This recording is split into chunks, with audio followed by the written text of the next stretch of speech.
विराट कोहली और Rohit Sharma non committal हैं 2027 world cup को लेकर। ये कहा था अजीत अगरकर ने लगभग 2 महीने पहले, और पिछले 2 मैचों में ही विराट कोहली और रोहित शर्मा ने बता दिया कि वो कितने कमिटेड हैं, कितने डेडिकेटेड हैं अपने गेम को लेकर ओडीआई क्रिकेट में। पहले रोहित शर्मा ने बताया आखिरी वनडे में ऑस्ट्रेलिया में सेंचुरी लगा के, और विराट कोहली ने भी अच्छा साथ दिया था। और अभी यहाँ रांची में विराट कोहली ने एक बार फिर बताया कि क्यों उन्हें क्रिकेट का किंग कहा जाता है। एक बार फिर बताया कि क्यों ये कोहली विराट बना। और बार बार ये क्वेश्चन उठाना विराट कोहली जैसे एक प्लेयर पर कि ये नॉन कमिटेड है, ये तो डेडिकेटेड नहीं है, यार अब इसको बाहर करो, इसका उम्र हो गया, अब पहले जैसे नहीं खेल रहा है। इन सारे सवालों पर चुप्पी साधने का वक्त आ गया है, क्योंकि विराट कोहली से बढ़िया प्लेयर इस वक्त अभी तो सिर्फ ओडीआई खेल रहे हैं, तो ओडीआई क्रिकेट में तो कोई नहीं है। तो इतने बढ़िया प्लेयर पर आप ऐसे क्वेश्चंस क्यों बार बार उठाते हो कि इसको बाहर करते हैं, इसकी उम्र हो गई। भाई 37 का वो है, लेकिन उसकी फिटनेस लगभग, अगर कोई 28 29 30 से यंगस्टर से या फिर 25 के उम्र के यंगस्टर से भी करा दो तो उससे बेहतर निकलेगी उसकी। लेकिन आप बार बार उस पर सवाल उठाते हो कि इसको बाहर करो, इसका गेम अब पुराने जैसा हो गया है, पुराना स्टाइल ऑफ खेलने का तरीका, जैसे कि T20 में बोला था। T20 2024 T20 वर्ल्ड कप से पहले बाहर करने की ही बात कर रहे थे सारे लोग, और फाइनल में उसी बंदे ने हमें मैच एक ऐसे स्कोर तक पहुंचाया जिससे हम डिफेंड कर सके और वर्ल्ड कप जीता। तो बार बार इतने बड़े प्लेयर पर ऐसे क्वेश्चन उठाना कहीं ना कहीं ये सही संकेत नहीं देता है टीम मैनेजमेंट की तरफ से। खैर, उम्मीद है कि अब इन सब सवालों पर ना कोई ये सब क्वेश्चन ना उठाएं और टीम एकजुट होकर खेले। बार बार इन सब चीज़ों पे ध्यान देने से डिस्ट्रैक्शंस होती हैं। और बात करें शुरू से शुरू करते हैं। टॉस एक बार फिर हमने जीते 19, पिछले 19 ओडीआई हम लोग पिछले 19 ओडीआई मैचेस में हम लोग टॉस नहीं जीते। आखिरी बार कब जीते थे पता है? सेमीफाइनल में न्यूजीलैंड के अगेंस्ट 2023 वर्ल्ड कप में। उसके बाद से 19 वनडे इंटरनेशनल हो चुके हैं, लेकिन हमने टॉस नहीं जीता है। उसके बाद से टॉस जीतते हैं एडन मार्करम, उन्होंने बॉलिंग ली, और सुमन गिल है नहीं तो उनके यशस्वी जायसवाल ने खेला। वो यशस्वी जायसवाल ने ओपन किया और रोहित शर्मा के साथ, लेकिन स्ट्राइक यशस्वी जायसवाल ने लिया। खैर, उनका खेलने का तरीका है यही कि स्ट्राइक को लेना पसंद करते हैं पहले ओवर में। तो स्टार्ट उन्होंने बढ़िया किया था, कुछ चौके लगाए, कुछ बाई के चौके गए, लेकिन एक बड़ी अच्छी मार्को एंसन की बॉल पर वो विकेट कीपर डिकॉक ने कैच पकड़ लिया उनका। फिर आते हैं विराट कोहली, और विराट कोहली के बारे में फिर से थोड़ा बात करें। जब से उन्होंने इंडिया में एंटर किया है, उनका बॉडी लैंग्वेज आप नोटिस करिए। हाँ, एक इवेंट में भी गए थे, वहाँ पे भी नोटिस कर लीजिएगा। जब बॉडी लैंग्वेज अलग ही दिख रहा है, वो दिख रहा था जब उन्होंने फील्ड पे एंटर किया। पहली बॉल पे एक थर्ड मैन पे उन्होंने एक चौका उनका निकला। उसके बाद से जितने कंट्रोल में थे वो पूरी पारी के दौरान, जितने एफर्टलेसली उन्होंने पूरी पारी कैरी किया, वो लाजवाब था। ऐसा लग रहा था मानो जैसे 2013 14 15 या 16 17 18 में हम लोग विराट कोहली को देखते, वो विराट कोहली जो डोमिनेट करता था, उसकी आंखों से दिख रहा था भाई कि डोमिनेट कर रहा है। बॉडी लैंग्वेज आप पढ़ सकते थे उसको, जब चाहे चौके मार रहा था, छक्के मार रहा था भाई, तो पूरा ओल्ड कोहली वाइब्स था भाई। और वो कहीं ना कहीं स्टेटमेंट था उन क्रिटिक्स को, उन आलोचकों को जो उस पर बार बार क्वेश्चंस करते हैं कि आप ऐसे बार बार सवाल नहीं उठा सकते विराट कोहली पे। वो बार ऐसे बैटिंग करते वक्त दिखा। और स्टार्टिंग से बात करें तो अगर विराट कोहली ने जब क्रीज पे एंटर किया, उसके बाद अगर आप देखें तो पहली बॉल तो चौका गया, उसके बाद उन्होंने काफ़ी कंट्रोल तरीके से खेला। एक चीज़ आपको मतलब बताना चाहूँगा, विराट कोहली इसलिए बना है क्योंकि वो जब ऐसे प्लेयर तभी बनते हैं जब वो चीज़ों को अपनी ईगो पे लेते हैं। ईगो पे कहने से मतलब इसको नेगेटिव मत लीजिएगा, मैं आपको बता रहा हूँ। ईगो मतलब वो खुद से चैलेंज करते हैं, खुद को चैलेंज करते हैं। जैसे कि मार्को एंसन बॉलिंग कर रहे थे, एक विराट कोहली ने ऑफ ड्राइव मारा, कवर ड्राइव ने ऑफ ड्राइव मारा और चौका गया। तो जिसके बाद मार्करम ने फील्डर ऊपर बुला लिया और विराट कोहली को ऑफ ड्राइव की जगह कवर ड्राइव खेलने पे मजबूर किया, क्योंकि वो चाहते थे स्लिप्स प्ले में आए और विराट कोहली कवर ड्राइव खेलते हुए एज करें। लेकिन विराट कोहली ने क्या किया, उन्होंने कहा अच्छा आपने फील्डर आगे बुला लिया, मुझे चाहते हैं आप वो जो जो आप चाहते हैं वो मैं खेलूँ, नहीं, उन्होंने सीधा उठा दिया स्ट्रेट डाउन द ग्राउंड छक्का। ये होता है स्टेटमेंट, ये होता है प्लेयर भाई, कि जो अब चैलेंजेस को अपने उस पे लेता, ईगो पे, कि भाई मैं ऐसे नहीं बनाऊँ। विराट कोहली वो बार बार बता रहा था पूरे पारी में। उसके बाद रोहित शर्मा ने शुरू में थोड़ा समय लिया, थोड़ा स्टार्ट किया, लेकिन जब मौका मिला उन्होंने इनिंग्स को तेज़ी से बढ़ाया, छक्के भी मारे। और अब एक बहुत अच्छा रिकॉर्ड रोहित शर्मा ने बनाया इस पारी में, सबसे ज़्यादा छक्के लगाने वाले ओडीआई क्रिकेट में रोहित शर्मा बन चुके हैं। उन्होंने शाहिद अफरीदी का रिकॉर्ड तोड़ा है। अब रोहित शर्मा के 352 छक्के हैं, और इंटरनेशनल क्रिकेट में भी रोहित शर्मा के सबसे ज़्यादा छक्के हैं ओवरऑल तीनों फॉर्मेट्स मिला के। ये बहुत ही बेहतरीन रिकॉर्ड है किसी भी एक क्रिकेटर के लिए। और आने वाले समय में मुझे नहीं लगता रोहित शर्मा के ओडीआई क्रिकेट में इतने ज़्यादा सिक्सेस का रिकॉर्ड कोई तोड़ पाएगा, बहुत मुश्किल है। फिर अगर बात करें तो उसके बाद अच्छा पारी चल रहा था, 136 रनों की पार्टनरशिप हुई। लेकिन उसके बाद नंबर 4 पर आते हैं ऋतुराज गायकवाड़। ऋतुराज गायकवाड़ के बारे में मेरा थोड़ा ओपिनियन ये है कि अगर ऋतुराज गायकवाड़ को आप खिला रहा हूँ तो या तो टॉप ऑर्डर में ही खेलें, जैसे कि ओपनर 3 नंबर तो भाई विराट कोहली को छेड़ने की कोई जरूरत नहीं, 3 नंबर सही है। तो ओपनर में अब, लेकिन अब सुमन गिल नहीं है तो जायसवाल नहीं है तो अभिषेक शर्मा, मतलब ट्राई कर सकते हैं अभिषेक शर्मा को, क्योंकि अग्रेसिव खेलते हैं। और कहीं ना कहीं अगर वैसा ओपनर चल गया ओडीआई क्रिकेट में तो एक बहुत बड़ी पॉजिटिव साइन होगी इंडिया के लिए ओडीआई में। लेकिन अब सुमन गिल, यशस्वी जायसवाल, अभिषेक शर्मा, इन लोग नहीं है, शायद सुदर्शन भी अच्छी ओपनिंग टॉप ऑर्डर में अच्छा खेल सकते हैं। उन्होंने साउथ अफ्रीका में 50 बनाई थी। इन सब के बाद मुझे लगता है ऋतुराज कहीं ना कहीं ओडीआई क्रिकेट में जगह इनका बनता है।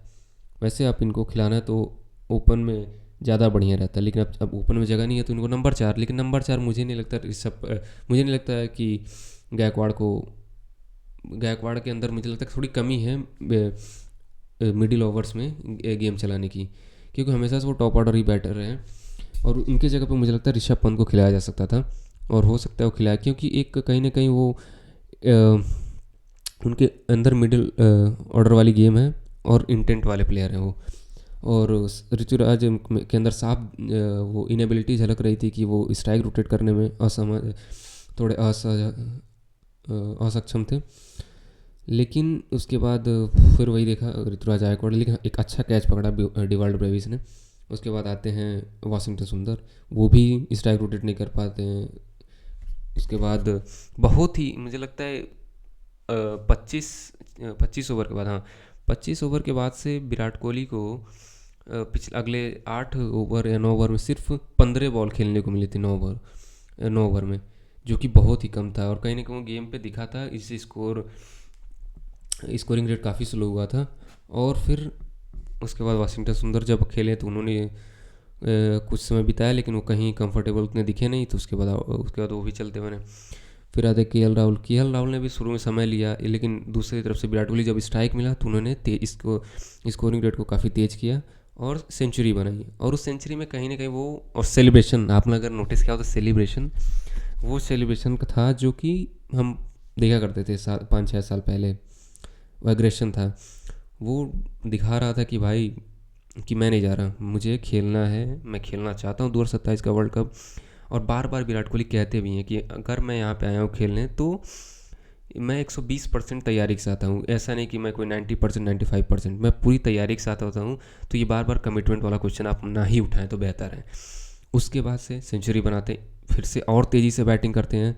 फिर बीच में थोड़ा स्कोरिंग रेट स्लो होता है, जिसका प्रेशर जिसके अलावा स्ट्राइक रोटेट करने में थोड़े फेल्ड रहते हैं। तो उसके बाद से विराट कोहली को कहेंगे कुछ डॉट बॉल आते हैं, तो स्कोरिंग रेट तेज करने के चक्कर में स्लोअर में विकेट उनका चला जाता है। लेकिन ओवरऑल बहुत ही बेहतरीन पारी, बहुत ही मज़ा आया उनकी बैटिंग देख के। फिर केएल राहुल और जडेजा, इन दोनों ने फिनिश अच्छा किया। भले केएल राहुल ने स्टार्ट स्लो किया था, लेकिन फिनिश अच्छा किया और एक ऐसे स्कोर तक पहुंचाया कि जो कहीं ना कहीं एब्सोल्यूट विनिंग स्कोर नहीं कह सकते कि हाँ एकदम गारंटी जीत रहे हैं, क्योंकि ये पाटा विकेट था, ड्यू आने वाली थी। और कहीं ना कहीं इंडिया के जो बॉलर्स हैं वो प्रेशर में, क्योंकि वनडे सीरीज ऑस्ट्रेलिया से हार के आ रहे हैं, टेस्ट सीरीज घर में आ रहे हैं। और दूसरा चीज़ ये है कि कोई विकेट इतनी अच्छी तगड़ी फॉर्म में नहीं चल रहा है कि जिसको हम देख बोले हाँ भाई ये हमें ईजिली नहीं, मतलब एटलीस्ट हमें विकेट्स निकाल के दे सकता है। खासकर हर्षित राणा पे काफ़ी क्वेश्चन उठे थे, लेकिन उस बंदे ने शुरू में ही 2 विकेटें, बड़ी विकेट आउट करके दिया। और इस पर उसकी सराहना भी बनती है। जो लोग उसे ट्रोल करते हैं यहाँ पे उसको उसकी सराहना बनती है भाई। तो उन्होंने विकेट निकाले। फिर अर्शदीप सिंह ने भी एक विकेट निकाला एडन मार्करम का।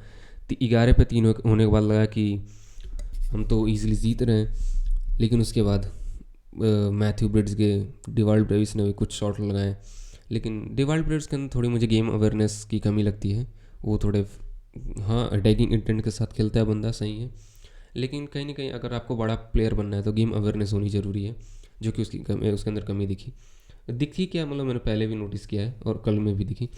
उसके बाद बात करें तो मैथ्यू ब्रिड्स की, उसने बड़ी बड़ी बढ़िया बैटिंग की।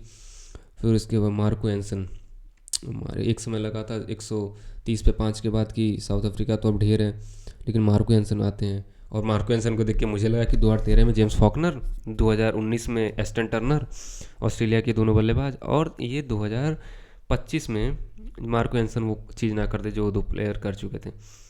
तो खैर इन दोनों का ज़बरदस्त पार्टनरशिप हुआ। मार्को एंसन से बड़े लंबे लंबे हिट्स मारे। कुलदीप यादव ने ब्रेक थ्रू लाया। कुलदीप यादव की एक चीज़ बढ़िया है कि वो गेम, भले ही वो इकोनॉमिकल कई बार नहीं रहते हैं, लेकिन विकेट्स निकाल लेते हैं, विकेट्स आपको देते हैं। ऐसा कई बार पहली बार उनके इकोनॉमिकल जब रहता तब तो अच्छी बॉलिंग, मतलब विकेट निकालने के बहुत ज़्यादा चांस रहता है, लेकिन जब वो नहीं रहते तब भी ऐसा नहीं कहते उनको गेम से बाहर करते, वो विकेट निकालते हैं। और उन्हें विकेट निकाली दोनों सेट बैटर्स की। तो उसके बाद से फिर कॉर्बिन बॉश आ गए। और एक एक उसके बाद से आते हैं सुब्रायन, उन्होंने भी बड़ी अच्छी बैटिंग की। एक लोअर ऑर्डर से आप जितना एक्सपेक्ट नहीं करते हैं उससे कहीं बेहतर उन्होंने बैटिंग की। एक्चुअली साउथ अफ्रीका के सारे लोअर ऑर्डर बैटर ने बहुत अच्छा कंट्रीब्यूट किया, और जितना लंबा बैटिंग ऑर्डर उनका लग नहीं रहा था उससे कहीं ज़्यादा वो था। जैसे कि कॉर्बिन बॉश ने बड़ी अच्छी बैटिंग की, सुब्रायन मैंने बताया, फिर और मार्को एंसन ने भी। तो साउथ अफ्रीका की बैटिंग ऑर्डर लंबी थी। और जब सिर्फ कॉर्बिन बॉश बचे थे, उसके बावजूद साउथ अफ्रीका ने मैच को काफ़ी डीप ले गया, और आखिरी ओवर में जाके इंडिया ने मैच जीता। तो कहीं ना कहीं साउथ अफ्रीका की फ़ाइट्स की तारीफ़ होनी चाहिए। बड़ा अच्छा फाइट बैक किया उन्होंने। उसके बाद से आते हैं एक सबसे अच्छी चीज़ की, इंडिया को जीत मिली। जीत की बड़ी ज़रूरत थी। घर में 2-0 से टेस्ट सीरीज हार चुके हैं, और एक साल के अंदर 2 क्लीन स्वीप, वो भी टेस्ट में, घर में। ये दिल तोड़ने वाली बात है अगर मैं जनरली बताऊँ तो। As a Indian cricket fan मैंने ये चीज़, मैंने क्या मतलब किसी ने नहीं देखी थी। और एक साल के अंदर 2 बारी क्लीन स्वीप होना बहुत ही तकलीफ देह है। लेकिन चलिए, अभी यहाँ पे वनडे की शुरुआत हमने जीत से की है, और हमें क्लीन स्वीप करना चाहिए। कहीं ना कहीं अच्छी शुरुआत मिली। अब अगला मैच मेरे ख्याल से रायपुर में है। उम्मीद है रायपुर में भी हम अच्छा खेलेंगे। और बात करें एक बार फिर से रोहित शर्मा और विराट कोहली पे मैं बात करना चाहूँगा। देखिए आप ये कोई ज़रूरत नहीं उनसे छेड़छाड़ करने के लिए। रोहित शर्मा खेलना चाहते हैं, उनको उम्र तो मुझे लगता है कि उम्र पे ये वो नहीं होना चाहिए कि उम्र देख के किसी का सिलेक्शन हो। अगर बंदा फिट है और फॉर्म में है, रन बना रहा है टीम के लिए, और उसका कमिटमेंट लेवल आपको देख के लगता है हाँ भाई ये टीम के लिए कुछ भी कर सकता है, तो आपको टीम में खिलाना चाहिए। और ये सारी क्वालिटी विराट कोहली, रोहित शर्मा के अंदर है। रोहित शर्मा लोग कह रहे थे फिट नहीं है। आप देखिए रोहित शर्मा ने क्या फिटनेस पे काम किया है। इतना फिटनेस पे काम करते कि बंदे से अब देखिए फील्ड में देखा भी होगा आपने, रोहित शर्मा की बॉडी पहले से कितनी लीन हो गई है। और विराट कोहली तो हमेशा फिट रहे हैं। और गेम के बारे में, ओडीआई क्रिकेट के बारे में तो उनसे बेहतर कोई बल्लेबाज है ही नहीं कि गेम को चलाना कैसे है, कब स्ट्राइक रोटेट करना है, कब इनिंग्स को पेस करना है, कब इनिंग बिल्ड करना है, ये सारी क्वालिटी, कब चेज में कैसे बैटिंग करनी है, ये सारी क्वालिटीज़ उनके अंदर है भाई। तो क्वेश्चंस उठाने बंद कर दीजिए। विराट कोहली ने क्या 83 सेंचुरी हो गई है इंटरनेशनल क्रिकेट में, 52 ओडीआई क्रिकेट में। ये एक रिकॉर्ड है कि किसी एक फॉर्मेट में सबसे ज़्यादा सेंचुरी का रिकॉर्ड उन्होंने बनाया। सचिन तेंदुलकर जिन्होंने 51 सेंचुरीज बनाई थी टेस्ट क्रिकेट में, उनका रिकॉर्ड तोड़ा। और उम्मीद इस फॉर्म को कैरी करेंगे, वो कैरी करेंगे मुझे लग रहा है, क्योंकि अलग ही लेवल पे बंदा दिख रहा था, उसका बॉडी लैंग्वेज। और बात करें इंडियंस बॉलर्स की, जडेजा ने वैसे बॉलिंग में कुछ खास किया नहीं एज़ यूजुअल, क्योंकि जडेजा से बॉलिंग में आप उम्मीद ज़्यादा कर नहीं सकते।